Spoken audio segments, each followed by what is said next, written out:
Have you ever wondered how a company making something like a mechanical watch, in the digital age, uh, how did they become one of the most successful luxury brands in the world? Like, how did a company manage to get like 30% of the market share in an industry that's got so many different players? And is there anything we can learn from their journey, even if we're, not in the watch business? Well, today we're doing a deep dive into the story of Rolex. So it all began in London back in 1905 with Hans Wilsdorf. Now, he's a German-born entrepreneur, and he saw the potential of wristwatches. At a time when most people were still, carrying around those pocket watches, he had this vision of accuracy and durability, especially for people like soldiers and adventurers who needed to rely on their timepieces out in the field. So that's why he partnered with Aegler, a Swiss movement maker that was known for its precision. And this partnership would actually last for almost a century and become like a cornerstone of Rolex's success now just 5 years later. In 1910, Wilsdorf achieved a major milestone, the first wristwatch chronometer rating. And this certification basically proved how accurate Rolex watches were and really set them apart from the competition. Then World War I happened, and Wilsdorf was forced to relocate from London because of wartime restrictions on importing precious metals. So he chose Geneva, Switzerland, the heart of watchmaking. And this move would really solidify Rolex's Swiss legacy. And Rolex of Geneva was born. Now, the period between the wars was a time of incredible innovation for Rolex.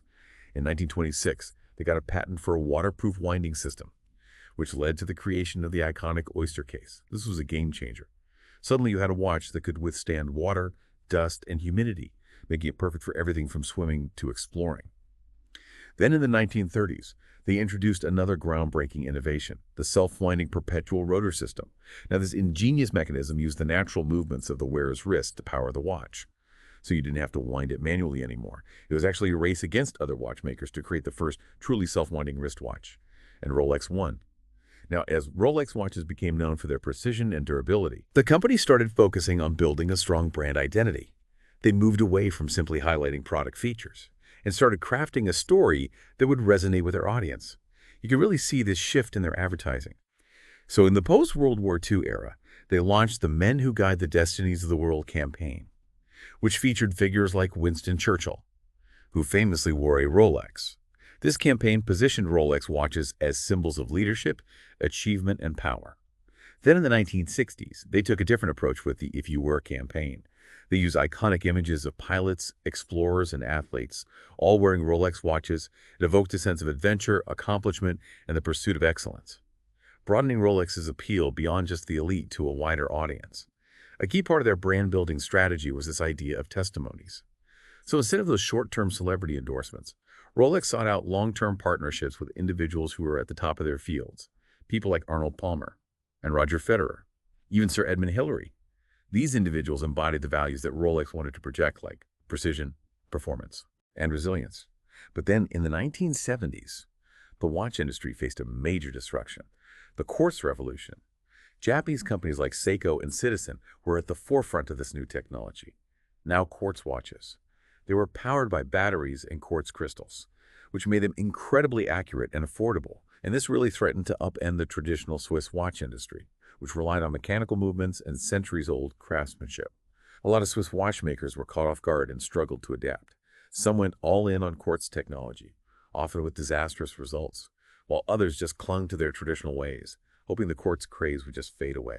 Rolex, however, took a more measured approach. They experimented with quartz technology and even released a limited edition oyster quartz model. But they also recognized the enduring appeal of mechanical watches, especially among a growing group of collectors who valued craftsmanship, heritage, and exclusivity. They saw how other Swiss brands, like Omega, faltered by overproducing and diluting their brand. In an attempt to compete with the influx of affordable quartz watches, they also learned from the success of Blancpain, a smaller brand that had doubled down on high-end mechanical watches, emphasizing traditional craftsmanship and exclusivity. The quartz revolution had unintentionally created a new job for mechanical watches. They were no longer just timekeeping devices. They had become symbols of heritage, craftsmanship, and lasting value. They were pieces of art and history, meant to be collected, cherished, and passed down through generations. This realization, along with Rolex's strategic decisions and financial strength, allowed the company to not only weather the quartz storm, but emerge from it even stronger by staying true to its core values. Rolex tapped into this new market of collectors and enthusiasts, setting the stage for its transformation into the luxury powerhouse we know today. Now, you might be wondering how a company known for precision and functionality could transition into the world of luxury, where perception and brand image are often more important than technical specs. Well, that's where the story of the Paul Newman Daytona comes in. This watch, it was associated with the iconic actor and racing enthusiast, and it sparked a frenzy in the collector market, catapulting the Daytona to cult status. And pushing Rolex firmly into the luxury segment, this newfound status brought new challenges. Rolex had to maintain the highest quality standards, while controlling production to ensure exclusivity and desirability.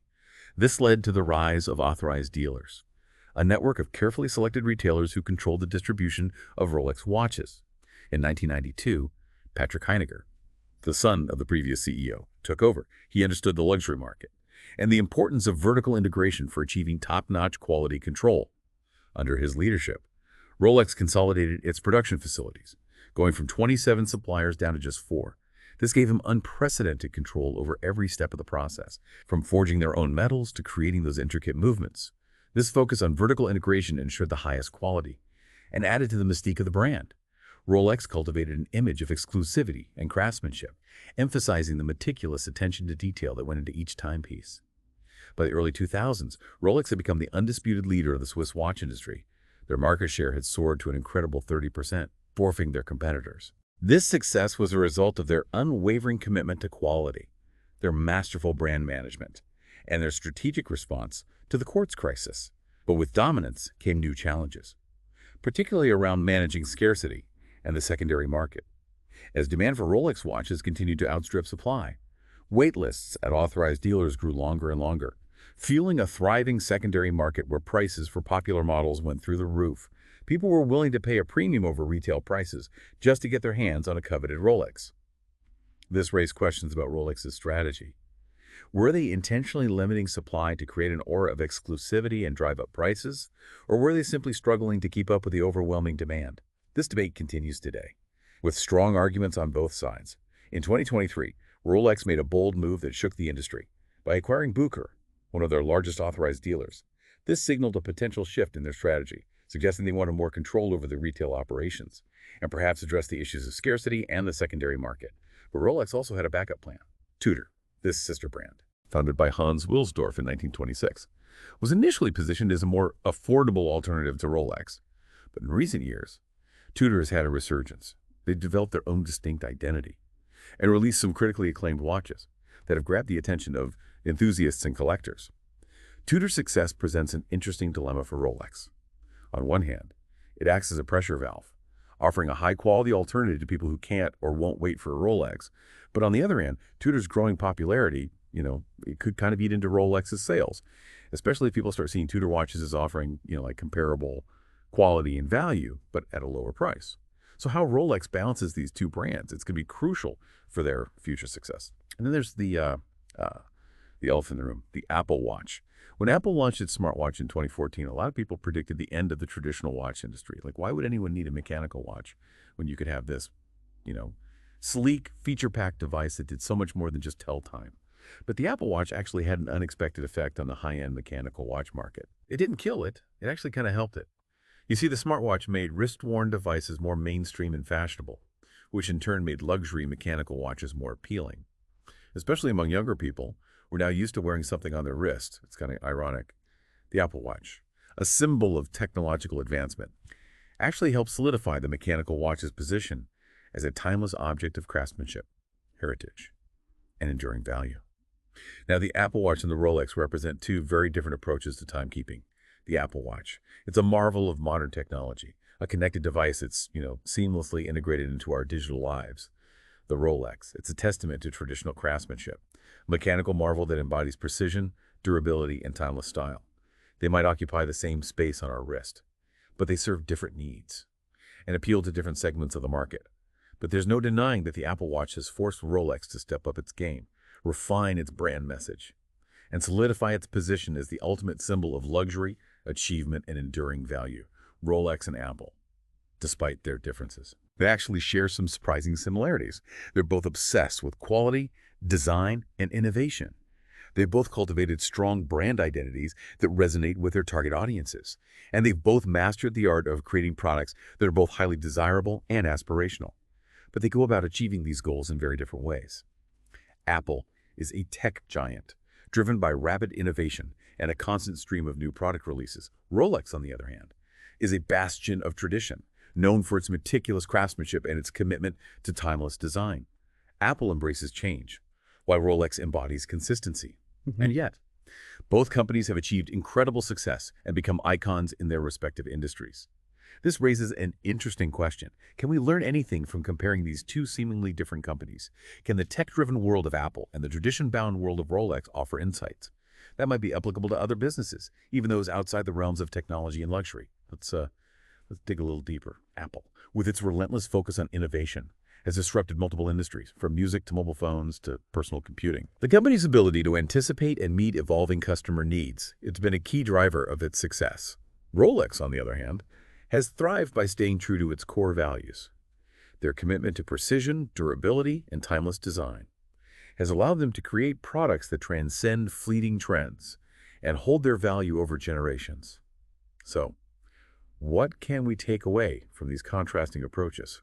Perhaps the key takeaway is that there's no one-size-fits-all path to success.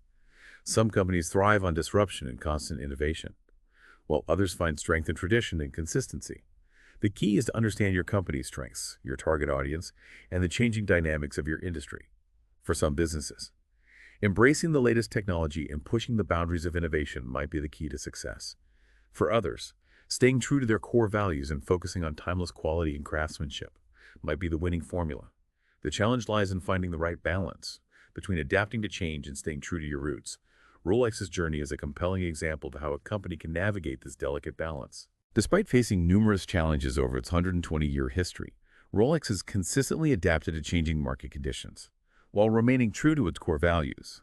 Their response to the quartz crisis is a prime example of this adaptability. Rather than panicking or clinging to outdated practices, Rolex carefully assessed the situation, learned from the mistakes of others, and made strategic decisions that allowed them to not only survive, but thrive in a rapidly evolving market. Rolex's success ultimately comes down to its ability to combine the best of both worlds, the precision and reliability of a Swiss-made mechanical watch, with the aspirational allure of a luxury brand. They've masterfully crafted a narrative that resonates with their target audience, positioning their watches as symbols of achievement, adventure, and enduring value. This brings us back to our initial questions. How did Rolex become one of the most successful luxury brands in the world? How did they achieve a 30% market share in such a fragmented industry? And what can we learn from their journey? The answers, as we've seen, are complex and multifaceted. Rolex's success isn't the result of just one thing. It's a combination of strategic brilliance, an unwavering commitment to quality, and a bit of luck. Their ability to adapt to changing markets, learn from others' mistakes, and stay true to their core values has been instrumental in their success. But perhaps the most important lesson we can learn from Rolex is the power of storytelling. They've masterfully crafted a narrative that resonates with their audience, positioning their watches as more than just timekeeping devices. They're symbols of achievement, adventure, and enduring value. This ability to connect with their customers on an emotional level has been key to Rolex's success, allowing them to transcend being just a product category and become a true cultural icon. This narrative-driven approach, combined with their strategic decisions and unwavering focus on quality, it's allowed Rolex to achieve a level of success that few other brands can match. It's a testament to the enduring power of craftsmanship, heritage, and the ability to create products that really resonate with their target audience. Now, you might be thinking, okay, that's great for Rolex, but what does this have to do with me? Well, even if you're not selling luxury watches, there are valuable lessons to be learned from Rolex's journey. First and foremost, their story highlights the importance of staying true to your core values. Despite facing numerous challenges and disruptions over the years, Rolex has never wavered in its commitment to precision, durability, and timeless design. This unwavering focus has allowed them to build a reputation for quality and reliability that has earned the trust and loyalty of their customers. Second, Rolex's success shows the importance of adapting to change while remaining true to your roots. Their response to the quartz crisis is a perfect example. Instead of clinging to outdated practices, they carefully assessed the situation, learned from others' mistakes, and made strategic decisions that allowed them to not just survive, but thrive in a rapidly evolving market. Third, Rolex's journey demonstrates the power of storytelling. They've masterfully crafted a narrative that resonates with their audience, positioning their watches as more than just timekeeping devices. They're symbols of achievement, adventure, and enduring value.